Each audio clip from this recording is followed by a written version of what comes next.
అందరికీ నమస్కారం.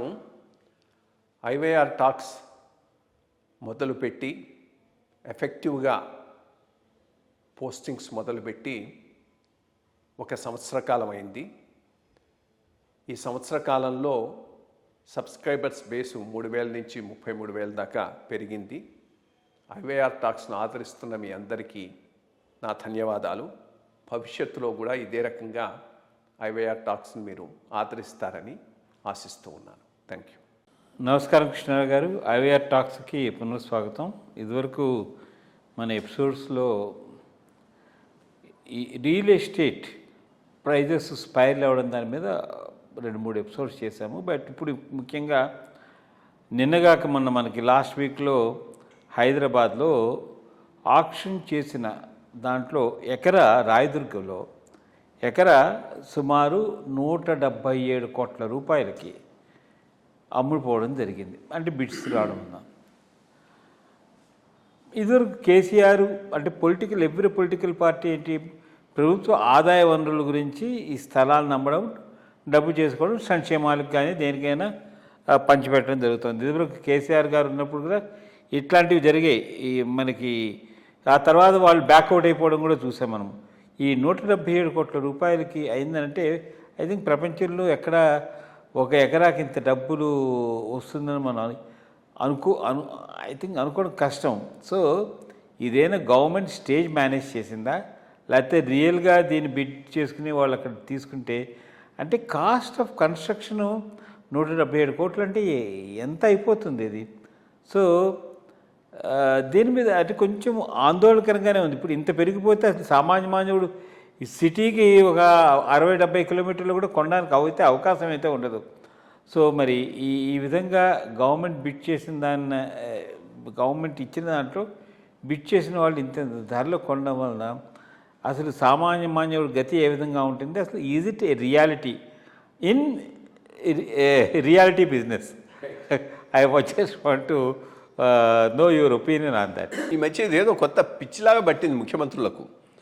Real estate ప్రైజెస్ను sustain చేయటమే మా పాలసీ అన్న రకంగా బిహేవ్ చేస్తూ ఉన్నారు.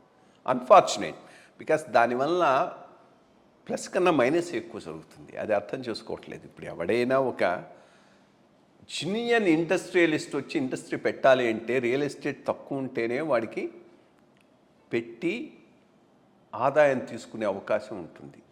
రియల్ ఎస్టేట్ నువ్వు పెంచే కొద్దీ వచ్చేవన్నీ ఏవి ఫ్లై బై నైట్ ఆపరేటర్సు, అంతా ఈ బినామీ కంపెనీసు, షెల్ కంపెనీసు, ఎందుకు ఆ రియల్ ఎస్టేట్ను స్పెక్యులేట్ చేసి దాని ద్వారా లాభం పొందుదామని చూసేవాళ్లే కానీ జెన్యూన్ వాళ్ళు వచ్చేటటువంటి అవకాశం తగ్గిపోతుంది. యాక్చువల్గా జెన్యూన్ ఇండస్ట్రీని ప్రోత్సహించాలనుకున్న గవర్నమెంట్స్ రియల్ ఎస్టేటు ధరలు పెంచడం మీద కాన్సన్ట్రేట్ చేయాల్సినటువంటి అవసరం లేదు. బట్ ఇది ఎందుకనో ఈ ఆంధ్ర తెలంగాణలో మొత్తం మీద ఈ ముఖ్యమంత్రులకు ఇది ఒక పెద్ద అబ్సెషన్ అయిపోయింది. నా వలన రియల్ ఎస్టేట్ పెరిగింది, నా వలన అక్కడ 10 కోట్లు వస్తున్నాయి, 20 కోట్లు వస్తున్నాయి, 30 కోట్లు వస్తున్నాయి. రెండోది, ఈ ఆక్షన్స్ అనేవి చాలా మిస్లీడింగ్. ఇన్ఫ్యాక్ట్ అంతకుముందు ఎట్లా జరిగేదని అంటే ఆక్షన్లో ఆ పక్క ఏరియాలో ల్యాండ్ వాల్యూ రావడానికి ఎవరితో చేత వేయించేసి పబ్లిసిటీ ఇచ్చేసి ఆ పైన వాడు ఫస్ట్ ఇన్స్టాల్మెంట్ ఏదో కట్టేవాడు, ఆ పైన బయటకు వెళ్ళిపోయేవాడు. మళ్ళీ రియాక్షన్ ఏది, ఈ ఆక్షన్కే రియాక్షన్ పబ్లిసిటీ రాదు. సో లేని వాల్యూసు, లేని రేట్స్ సృష్టించే పద్ధతులు ఉండేవి. ఇప్పుడు అది లేదనుకో, కొంత దాన్ని కంట్రోల్ చేశారు. బట్ ఇక్కడ కూడా ఏంది, వీ డోంట్ నో వాళ్ళకి ఏమి రిలాక్సేషన్స్ ఇస్తామన్నారు. ఇప్పుడు సంబడి ఏదో ఇక్కడనే ఇంకో కంపెనీ వాడు ఉన్నాడు, వాడికి ఇంకో బిజినెస్ ఉంటుంది, నీకు ఆ బిజినెస్లో కొన్ని కన్సెషన్స్ ఇస్తాను, ఇక్కడ నువ్వు బిడ్ చేసేసేయి, హై బిడ్ చేయి, అవసరం మాకు గవర్నమెంట్ హైప్ చూపెట్టాలి రియల్ ఎస్టేట్ అని, అది చేసే అవకాశం. రెండోది, ఫ్లోర్ ఇండెక్స్ రిలాక్సేషన్స్, ఇవి కూడా విపరీతంగా వీళ్ళకి ఇచ్చేస్తున్నారు, పక్కవాడికి ఇవ్వట్లే. సో దాంతో వీడికి ఎక్కువ ఇది వస్తుంది. బట్ దానివల్ల ఏంటంటే జెన్యూన్గా పెట్టుబడి పెట్టేవాడు ఎవడు రాలేడు. పెట్టి రెంట్లే అంత పే చేయాల్సి వస్తే, రేట్ అంత ఉంటే ఇంక రెంట్ కూడా అట్లాగే ఉంటుంది. ఎవడు వచ్చి అక్కడ మ్యానుఫ్యాక్చరింగ్ యూనిట్స్ పెట్టి. యాక్చువల్లీ 2 రాష్ట్రాలు పెద్ద తప్పు చేస్తున్నాయి. సర్వీస్ సెక్టార్ పీక్ వచ్చేసింది. హైదరాబాద్ లాంటి ప్రదేశంలో సర్వీస్ సెక్టర్ పీక్ వచ్చింది. ఇంతకు మించి ముందుకు పోవటం పెద్ద ఎత్తున జరగకపోవచ్చు, స్లోగా it will keep on going, but leap frog ఉండదు. వీళ్ళు యాక్చువల్గా మ్యానుఫ్యాక్చరింగ్ మీద కాన్సన్ట్రేట్ చేయాలి. మ్యానుఫ్యాక్చరింగ్ మీద కాన్సన్ట్రేట్ చేయాలి అంటే సిటీకి కొద్దిగా దూరంగా ఉన్న చోట్ల యూనిట్స్ పెట్టించాలి. యూనిట్స్ పెట్టించాలంటే మ్యానుఫ్యాక్చరింగ్ యూనిట్స్. అక్కడ రియల్ ఎస్టేట్ కాస్త తక్కువ ఉండేటట్టు చూడాలి వాళ్ళు వచ్చి పెట్టడానికి. గవర్నమెంట్ భూములు ఇస్తామంటే ఎంతవరకు ఇస్తారు? ఉన్న భూములనే అయిపోతూనే ఉన్నాయి. ఐ మీన్ వచ్చిన ప్రతి చీఫ్ మినిస్టరు ఏదో వాళ్ళు సొంతంగా సంపాదించినట్టుగా గవర్నమెంట్ భూములు దానం చేసేస్తున్నారు.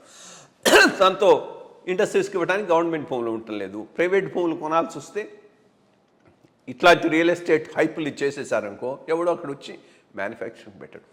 యాక్చువల్లీ ఆంధ్రా కన్నా తెలంగాణలో ఈరోజు సెన్సిబుల్ పాలసీ ఏదైనా ఉంది అంటే మ్యానుఫ్యాక్చరింగ్ ఇండస్ట్రీని పెద్ద ఎత్తున ఇన్సెంటివైజ్ చేయటం, దానికి కావాల్సిన ల్యాండ్ ఇవ్వటం, దానికి కన్సెషన్లో ఇవ్వటం, ఆ ఏరియాలో రియల్ ఎస్టేట్ కాస్త తక్కువ ఉండేటట్టు చూడటం. కానీ మాకు మ్యానుఫ్యాక్చరింగ్ వద్దు, సర్వీస్ ఎదురుగా వచ్చింది ఉన్నది, కొత్తగా వచ్చే తక్కువే కానీ ఎక్కువ రాదు, ఓన్లీ రియల్ ఎస్టేటే పెంచుతామంటే యాక్చువల్గా రాష్ట్రానికి అన్యాయం చేస్తున్నారు ఈ ముఖ్యమంత్రులు.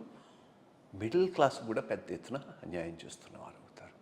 సో చూడాలి మరి ఎక్కడే పోతుందో. ఐ మీన్ ఇంత చేసినా హైప్ చేసినా కానీ ఓవరాల్గా మార్కెట్ అయితే పెరగటం లేదు. ఏవో బిట్స్ అండ్ పీసెస్లో కొన్ని పోతున్నాయి కానీ వాడు కూడా తీసుకున్న తర్వాత వాడి పరిస్థితి ఏంటనేది ఎవరికి తెలియదు.